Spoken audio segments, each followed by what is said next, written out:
You're listening to the Classic Gamers Guild podcast.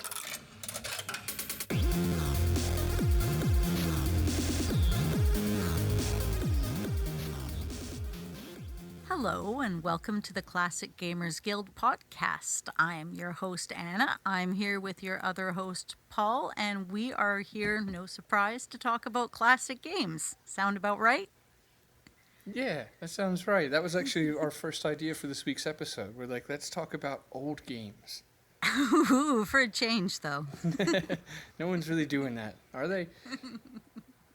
Actually, not that many. At least not these ones in particular. And we mean games that came out tonight specifically in 1989 or thereabouts. I mean, so we've learned in the research for this episode, the borderlines of games and when they were released and when you could play them are a little bit fuzzy from country to country, or even when announced, developed, and actually released.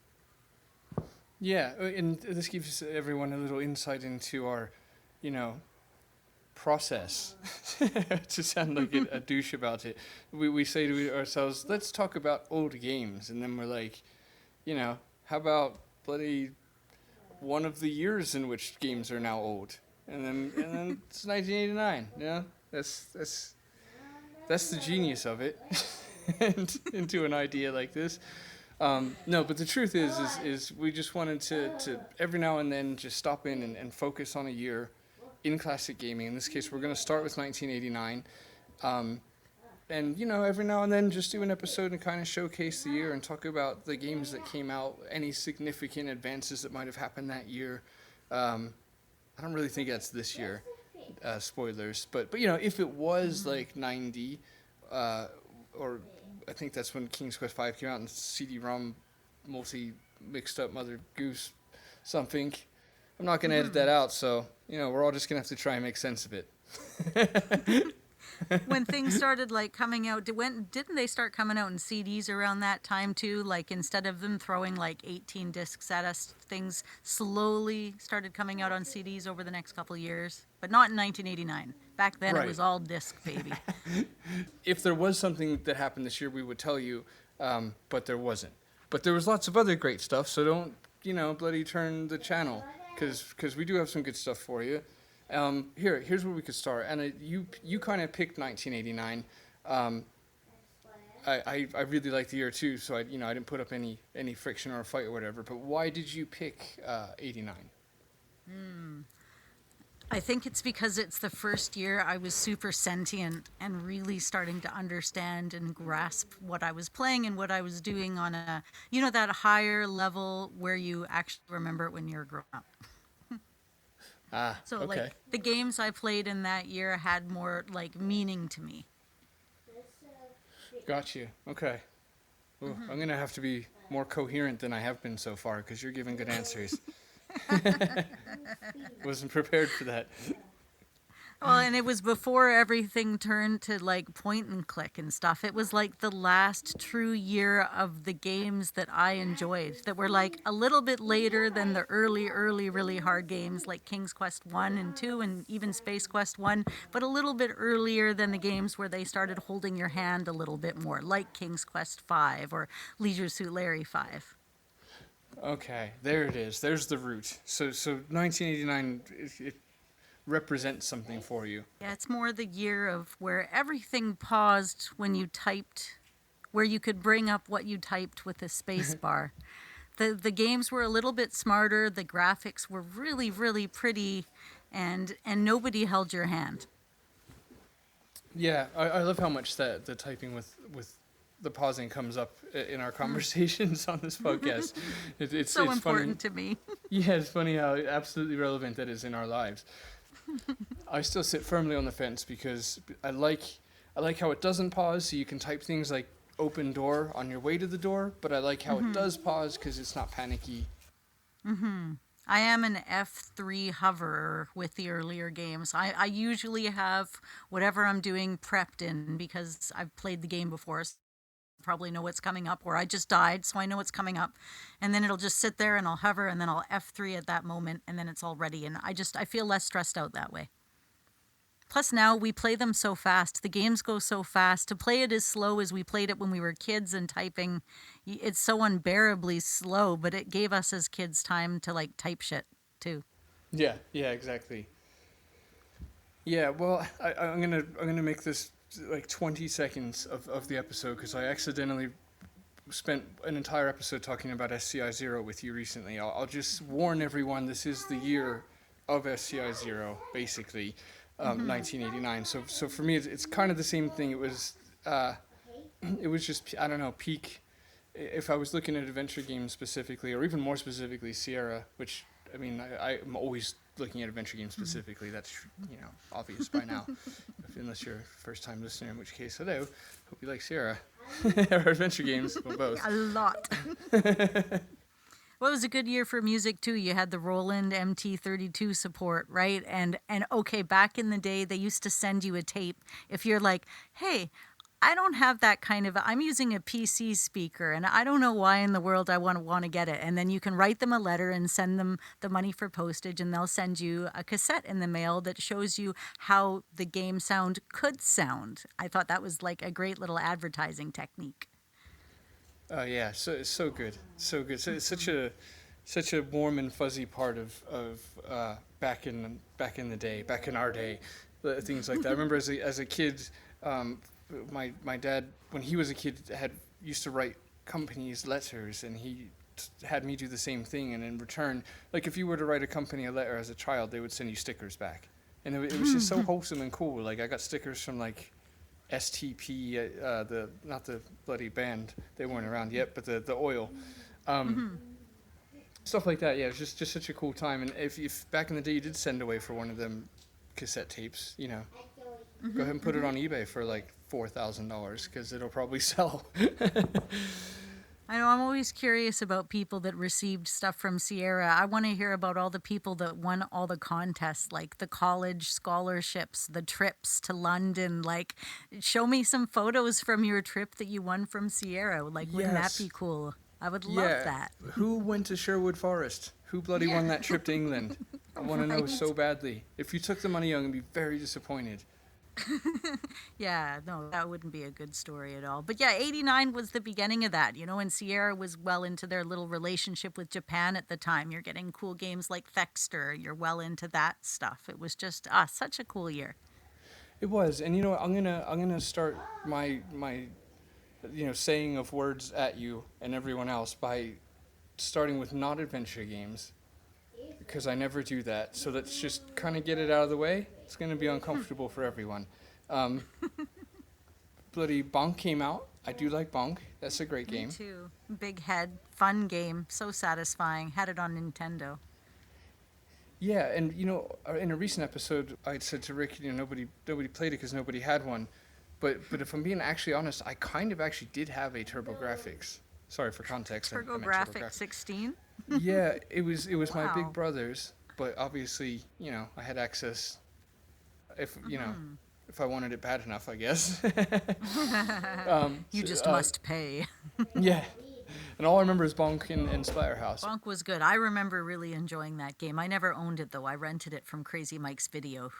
I've also brought that place up in the podcast a couple of times, too. But come on, Crazy Mike's Video, that is like the 1990s all over the place. Yeah, 80s, yeah. so much.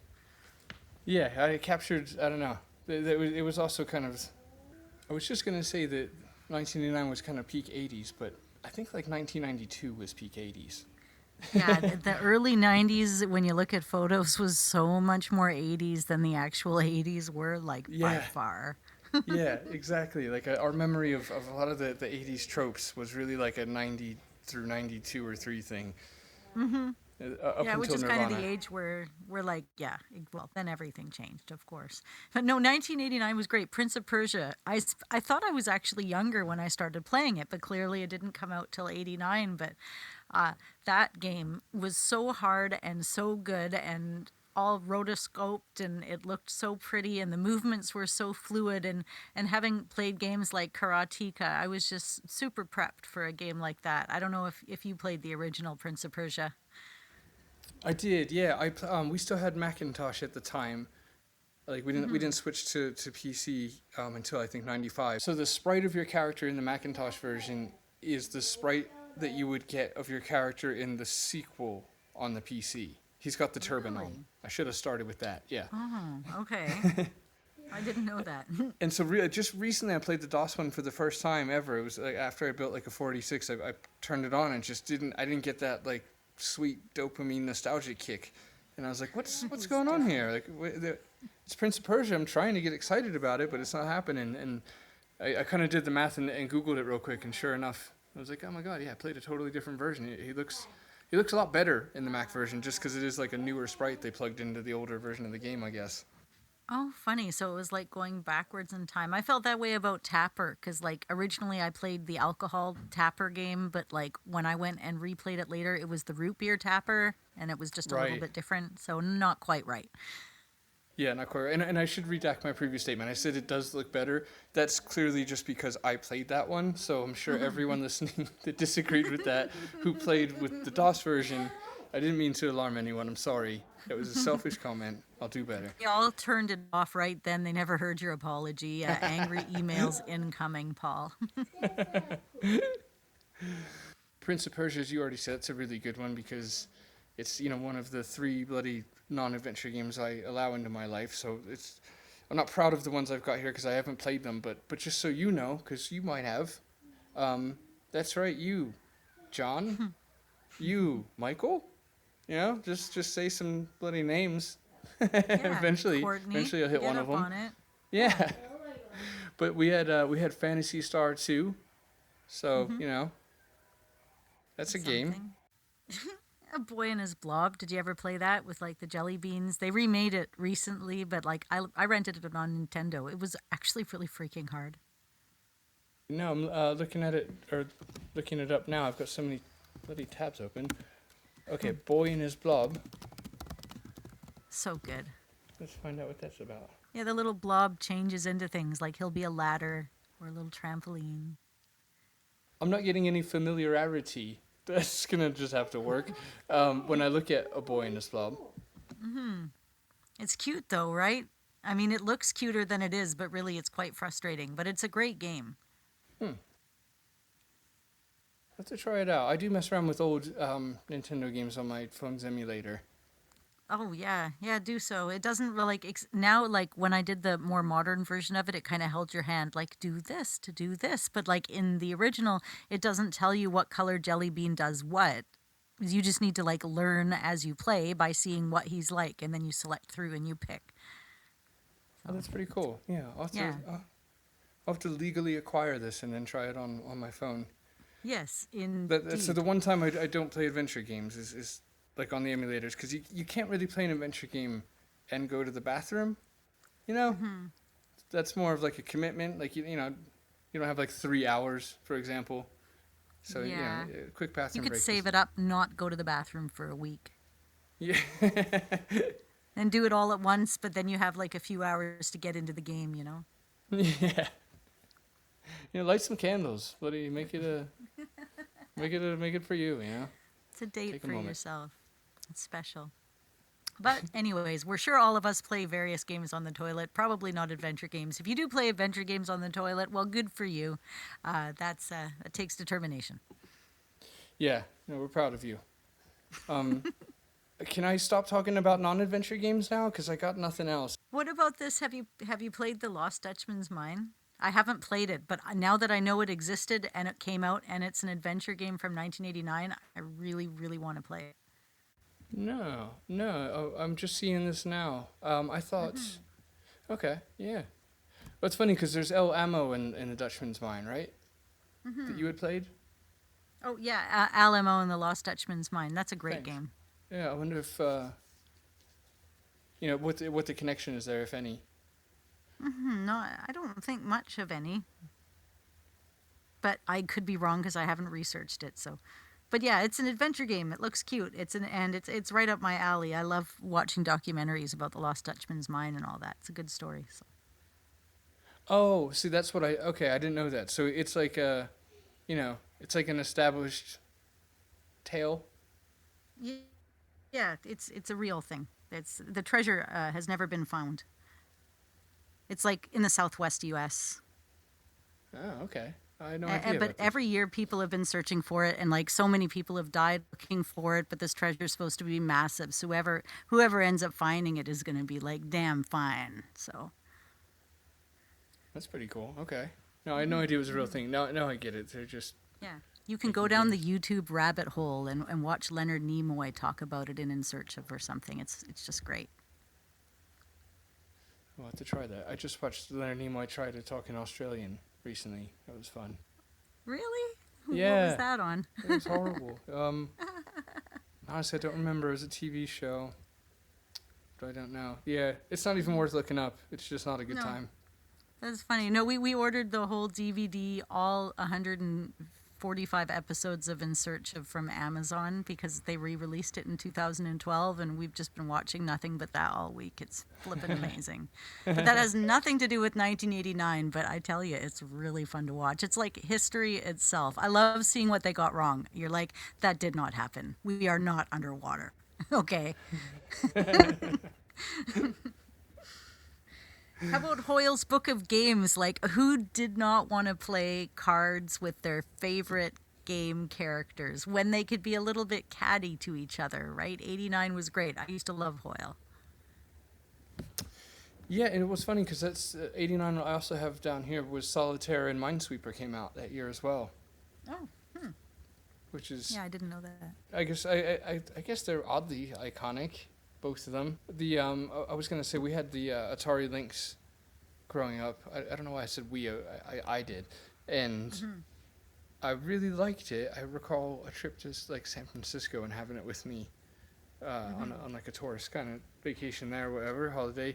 And with the Lynx, I had a game called Blue Lightning. And it was amazing, and I've always wanted to find, if anybody listening knows of one, please let us know if there's any game out there for DOS that or Windows that was like Blue Lightning. It was a jet game, and it was super fun. But anyway, I don't know if it came out in '89. I do know the Lynx did, and it was made just for the Lynx, and nothing else. But yeah, the Lynx was a cool system, Yeah. I guess. I don't mean, know it was the that only one one I well. had. It's not like I was like a blogger for a PC magazine when I was 9. I just had Lynx, so I mean, I don't know about comparatively speaking how good it was, but I sure enjoyed it. Oh, wow, I see. Okay, Atari Lynx. Very cool. Very blue looking. Yeah, it was a strange one. This was the years we brought up. I'm guessing Bonk maybe launched with TurboGrafx because that's when the PCE came out, or TurboGrafx as it was in America. I wonder if it looked a little bit better graphically on the TurboGrafx than it did on the E NES. In the case of the TurboGrafx, we did have probably a Sega at the time, but it's like if you had a game for one system, you weren't gonna get bought that same game for the other one, so you still No, couldn't I compare. You know? Exactly. No, that makes sense. Because, yeah, I had a Sega and a Nintendo. I know the Sega was notoriously known for having better graphics, but they both had their charm. Yeah. It's funny too. That Nintendo really never even tried to make a run. That's not true. I don't know enough about that to make a bold statement on this podcast. As No, it's true. Their graphics weren't. They're just like, and they didn't bother with like voices. You'd be like excited if Mario said a little thing on GameCube because they weren't as worried about that as Sony became, I think, in my opinion. So, what else came out though? Colonel's Bequest, right? Isn't that 89? That's a good game.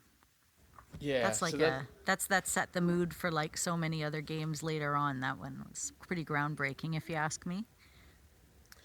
Yeah, definitely. Well, you had said that when you picked the year, you would look more to you had more of like a symbolic kind of reasoning for it. It was like the last of a generation, which you're not wrong.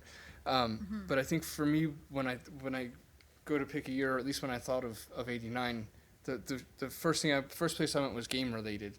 So I was like, okay, '89, Space Quest 3 and Colonel's Bequest, and those are definitely. I never really know what my own top 5 is, but they'd both be in it every time I listed it.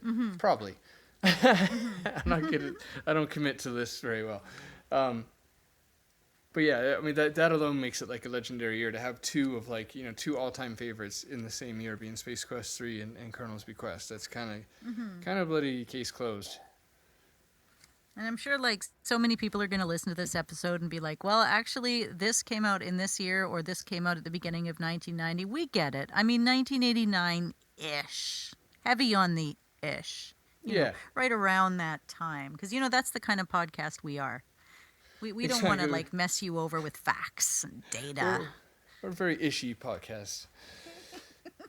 Heavy on the issues. But no, you bring up a good point because there's a couple of factors, right? There's the platform factor. Like I said, we had Macintoshes until a certain point through this period of time. So like we got things later generally, like quite a bit later. It's like a year or more. But the other thing, before we were recording, you had mentioned to me that you were looking up, you were doing some research in a strategy guide, right, for this episode, and the strategy guide had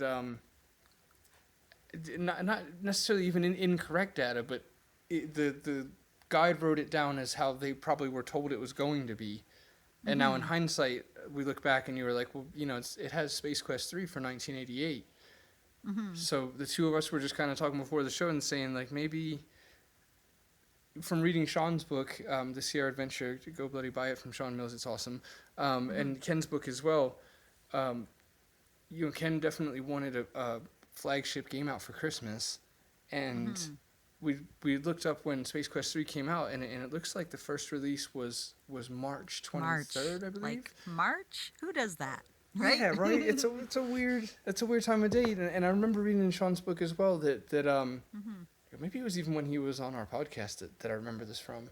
Doesn't matter. Either way, that he really wanted a game out for Christmas. One of the flagship games out for Christmas. So, a Larry or one of the Quest games, one of the big established flagships for their brand, and that was especially the case if there wasn't a King's Quest, and. Well, actually, you know what? I was going to say there was no King's Quest in '89. That's true, but there was one in '88, which would have been the Christmas. Yeah, because it jumped from '88, and then the next one was like in '90, so it kind of skipped '89. Yeah. Okay, so that doesn't strengthen the point, but it still stands, still possibly valid. So if anybody out there knows, was Space Quest 3 supposed to come out for Christmas? Because it's a little weird it came out in March. But regardless, point is even in doing the research for this episode, we might still have things wrong because, like an official published strategy guide had things wrong because maybe it didn't ship on time, or maybe they just got it bloody wrong. Who knows? But yeah, we're trying. But yeah, anyway, so the games in '89, this is pretty legendary. If you like bang for the buck, if you had to pick a year, adventure game wise anyway, and especially really Sierra. Is you get Colonel's Bequest, Space Quest 3, Leisure Suit Larry 3, Conquest of Camelot, Quest for Glory, and Codename Iceman. Yeah. Or Hero's Quest in that year. It wasn't quite Quest for Glory yet, but it was coming. That's right. Thank you. That's huge. That's like I'd argue maybe one of their like strongest years ever. Colonel's Bequest obviously has its fans and it's Camelot. The Camelot series is almost like that like I hope this doesn't come across in like a douchey gatekeeping way because I only mean it in a funny jokey way, but like it's like the connoisseurs level Sierra game. It's like when the Quest games so well, you start digging at other things and you reach that next level fan where they're like, but you gotta try these Conquest games. Like that's like some like Cohiba. I tried to make a cigar reference, I guess. I don't know why. Oh, yeah. I have no business doing that either.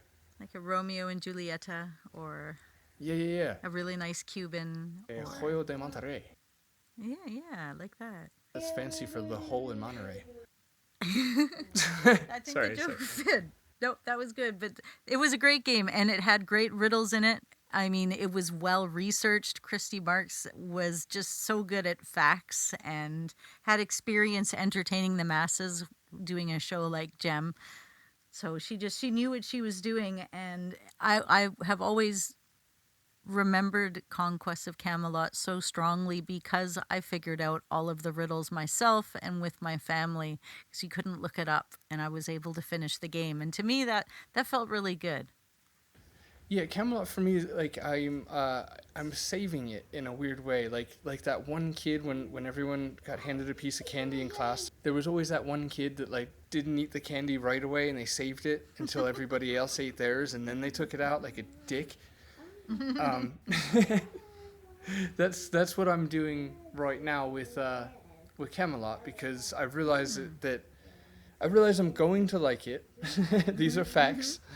It's not a game that's polarizing as far as whether or not people enjoy it, and it's like the last virgin experience with a Sierra parser game that I'll ever have, and I just don't know when I'm ready to take that away from myself and always have this one last one to play.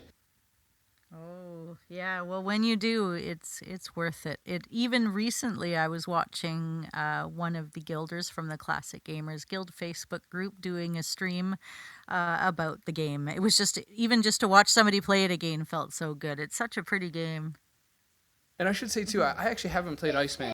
I've played Iceman before, but I will have never completed. Oh, okay. Everybody's gonna be so surprised. I never completed the submarine part. Yeah.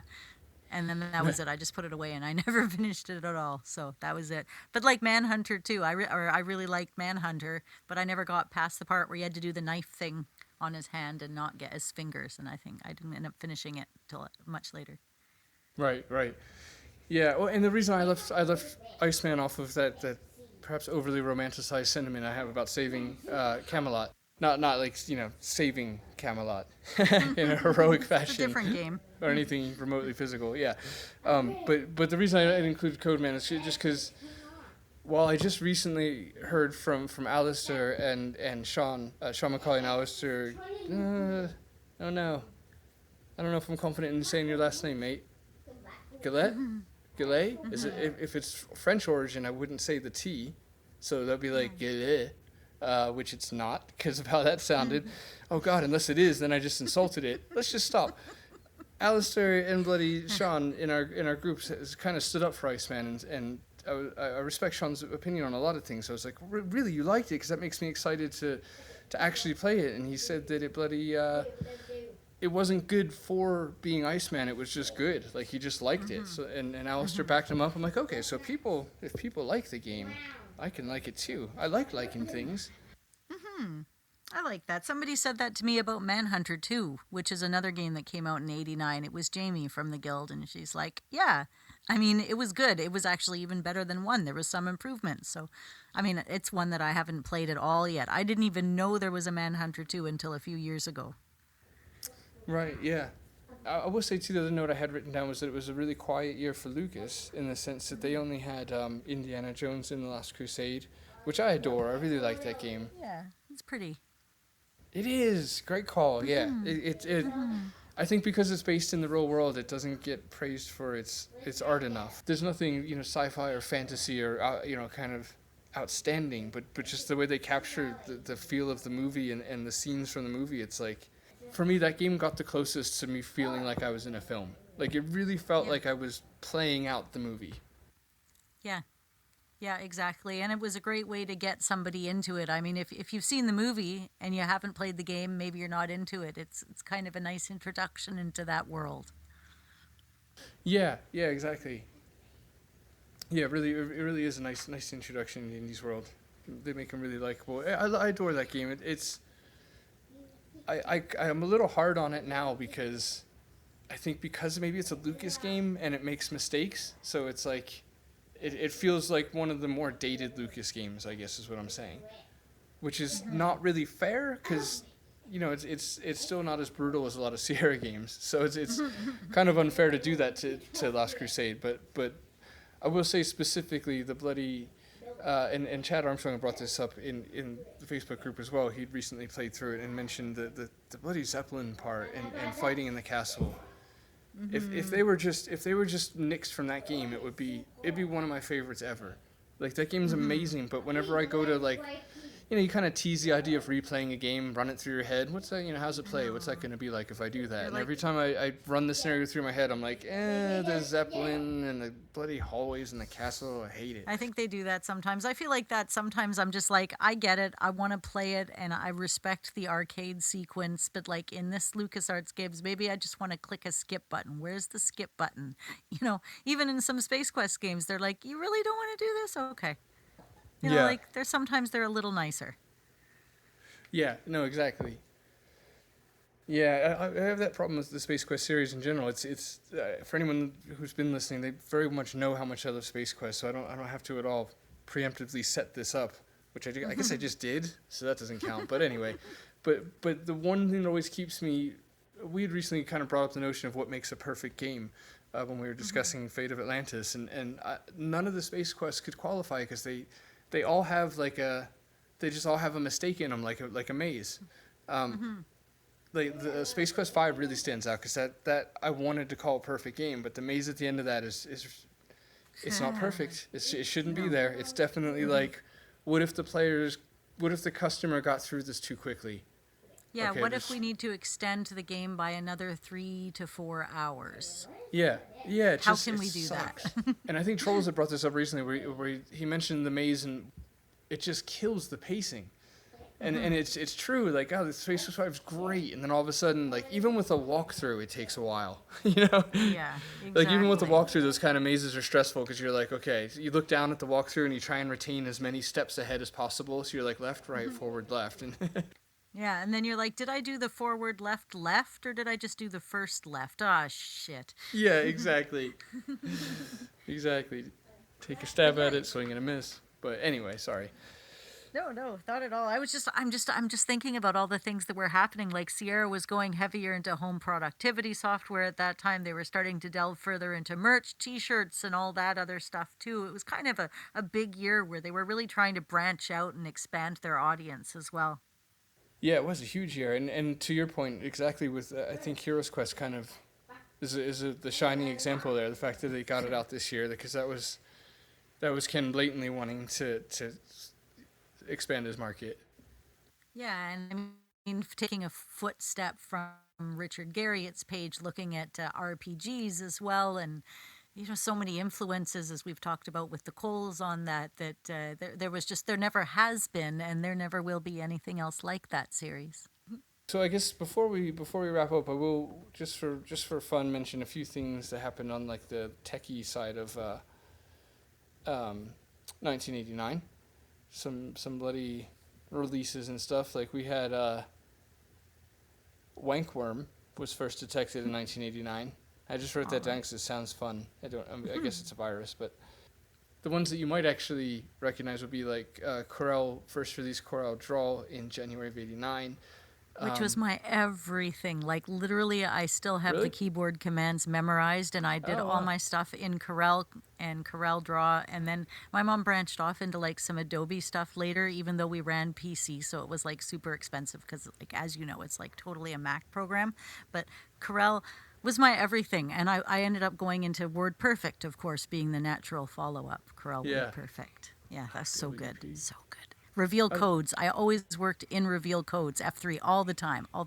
So I could always see exactly what was happening and what I was doing in it. I loved the amount of precision you had in a program like that. Oh, I had no idea that you were you're so passionate about Corel Draw and that you used it so much. Yeah, that was my thing. My mom was a computer graphics artist, so that's what she trained me in. Gotcha. All these episodes, still some mystery. We can all discover so much about each other. Yeah. Yeah, right down to Corel Draw. Well, I never. It's very specific. That wasn't the one with Tutankhamun on it, right? Was that Deluxe Paint? No, that was Deluxe Paint. Okay. Or had like an iconic cover. But anyway, some other things came out was SQL Server, which I'm sure, to me it's just a familiar sounding thing that I probably should know, and it's probably in my daily life, and I don't care. And the 486 came out, right? That was pretty Yes. freaking big. I moved out with my 486. I loved my 486. Yes, that is peak computer for me. Well, actually, peak's the exact wrong word, but it is not peak in any regards to performance. But yeah, 486 is ideal, iconic. The 486 with DX came out that year. That's pretty huge too. Mm-hmm. It's kind of weird to think, like, if since that's my kind of preferred nerd instrument, a 486, that by 1989 I had all I needed to in a degree. when it came to computing for games. It's crazy. Yeah. I mean, honestly, if time paused and I was never able to play any games that came out after the end of 1989, that would be okay. Like, there's a few things I would miss, of course, here and there, but overall, I'd be pretty satisfied. Yeah, yeah, exactly. It would work. We'd get by. All right, we got a few cool ones. So Pro Tools first came out in 1989. Obviously huge. You know, nowadays I think it's Premiere that gets a lot of the attention and love and whatever. But Pro Tools was kind of the original Premiere in a loose and possibly incorrect way to summarize it. Cubase came out. That's kind of neat. I've also got down that Python was developed. The zip file was developed by Philip Katz in 1989. That's kind of neat. And we're still trying to figure out how to unzip those suckers for free, which we've been doing ever since the beginning. And I'm just like, you've been threatening to charge me money for unzipping stuff, any program for like forever. I've never paid a dime, but I've unzipped everything I've got. That's one of my douchey Mac guy complaints about PC. The way they handle zips is obnoxious.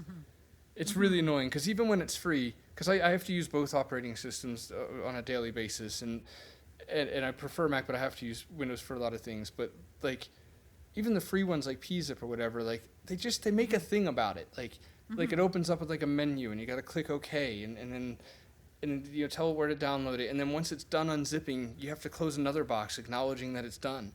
Like I'm just unzipping a file, mate. Just do the thing. Like why do I got to sign off on it several times? Just unzip it. Put it where it was, but now unzipped. That's all you got to do. It's not a thing. There's no conversation to have. Sorry. It bothers me daily. Okay. I always wondered, like, is it because it's like a liability thing that your operating system won't unzip stuff? I always wondered that. Like, is it a thing like, oh, we won't do it because you might potentially unzip something that could, like, fuck us up? You know, I would totally buy that argument if it wasn't for the fact that zipping's not an issue with Macs, and Macs are more paranoid, more obnoxious, and you know, in a bad way, they're more protective of that stuff than even Windows. But in Mac, you just double bloody click it, and wherever the zip was, now a folder is. Like, hey, if you didn't want it exactly there, move it your fucking self when you're done. But we just wanted to get it unzipped for you. That's what I want. It's like every time I get a new PC and it's Windows based and I forget, and then I go to unzip something and it's like, oh, what's this? Oh, what do you want me to do with this? I'm like, are you serious? Yeah, especially being a Mac person, I had that moment, a couple years ago when Windows 10 slowly creeped into my daily life. I was just like this is arcane. This is ridiculous. Everything I deal with is zipped, like every other thing. Like, this is a thing now? Really? But anyway. So, zipping started back then, and they've been trying to get us to pay for it ever since. That's the point. Yeah, exactly. And there's a bunch of other, like, I was going to go into some of the companies that started that year, like Asus, but that's not really all that interesting. And I'll wrap up the last of my prepared thoughts, I guess you could say, before I get your last thoughts on it, and say that there's one last game we have to mention so we don't get, bloody crucified for not... Wait, is that an okay thing to say? I'm the wrong person to ask about things that are PC. Yeah, I feel like the Jewish guy shouldn't say that. All right, hold on.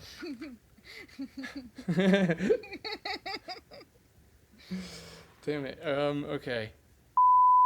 All right, and I'll wrap up the last of my prepared thoughts by saying, and then I'll get your final thoughts, Anna, but by saying there's one game left that we somebody would be angry if we didn't mention. We don't want that, and it has to be mentioned, and it bloody deserves to be. It recently got a whole episode with you and Rick when I was gone, and that's SimCity came out in '89. Was that '89? Jeez, wow, yeah, that's another good game. I mean, it started me on caring about economy and how things worked, what a commercial district was, what an industrial district was. There was a lot of training because, like, I didn't pay attention in school or social studies, so, like, that was social studies, I think. Yeah. Is this learning? Yeah, it was. No, you're right. You definitely could learn a lot. That was one of those accidental educational games. Yeah, I loved it. I spent hours building stuff just to tear it down again with disaster. Yeah, when you're done with the place. Yeah, exactly. Oh, you don't like how it's developing thus far. Mm-hmm. Bloody October 3rd. That was a useless statement I just made. Sorry. I'm not gonna edit it out, so I'm just gonna call myself on it now. But yeah, Bloody came out in October, and I've got a bunch of facts about it in front of me, which is making me want to read those facts to you, but it doesn't matter. Like, they're not interesting. So it's like just because I'm staring at them, I feel compelled to start reading them, but it's just words. They're terrible. Those ranked the 4th best PC game ever by PC World in 2009. 11th by just stuff. Yeah. SimCity. My final words is the game that got me started playing adventure games entirely was King's Quest IV. Anyways, and by the time I played it, it was 1989. I don't know if it actually came out in 88. I live in Canada. We get everything a little bit behind around here. But that was like the year I got it. I jumped from playing like simple arcade games like Tapper and Floppy Frenzy, and I got into the next level of games. So whether it's a game that came out in 89 or the fact that I started playing cooler games in 1989, but like that year was just epic. That's what I want to leave off with. Well, that was lovely. I'm going to say as little as possible as to not ruin any potential, moments and stuff. And Good feelings. Yeah. All right, guys. Well, thank you very much for joining us this week. And, we hope you're bloody doing well. No, not you. The listeners. We're checking in on them, Hope you guys are all right. If you're ever not, text me or message me. I mean, any bloody time of day. But, it's got to be serious if it's going to be that, I don't want to overextend. Like, if you're in a dark place, I'm there for you. Otherwise, you probably could reach out to somebody that you know. This is a weird way to end the episode. Dial a Sierra game. If you get like depressed, you can be like, what Sierra game should I play? And then you dial the number and we'll be like, oh, you should be playing Quest for Glory 1. Yeah, exactly. Yeah. If you're ever in a bad place and the only way to get out of it is to have some random person yell things about Sierra to you, I'm here, mate. Or just tune into the podcast. We'll do that anyways. That's really all we do. Exactly. Did you know there's a patch for Space Quest 2 where you can wear the purple and white uniform? Well, bloody, there is, obviously. All right, let's let them go, right? All right, guys. Oh, also, you got homework to do. You gotta bloody go to Facebook and look at Classic Gamers Guild on there. It's a page, it's a group. Stop by, say hello to us. Join the chat, start a chat, whatever. But do it, please. Go on Instagram at CGG. Is that too many G's? I don't know. It's CGG podcast. Yeah, we're gonna get there, guys. We're doing it together. Twitter is at the CG Guild. You can send us an email at mail@classicgamersguild.com. To all of our Patreons, thank you sincerely for supporting the show. We really appreciate you guys. It means a lot to us. It's not one of them things that just gets forgotten about and taken for granted, not on our end, because we see, we're reminded of it constantly through Patreon and things like that. So we never have a moment where we don't appreciate what you guys do to support us. And I know it's your hard-earned, and that's what makes it mean so much more that you spend a little bit of it on us. So thank you. It really helps us out and helps us take care of hosting fees and all that fun stuff. So thank you so much to all of our Patreons, and of course to those in our extra special thanks tier, which would be Jay Holmes and Mark Fillion. You guys are legends. Thank you so very much for your support and love. Everybody check out Mark's game, Chinatown Detective Agency. Go bloody wishlist it. Don't bloody, don't do a murder.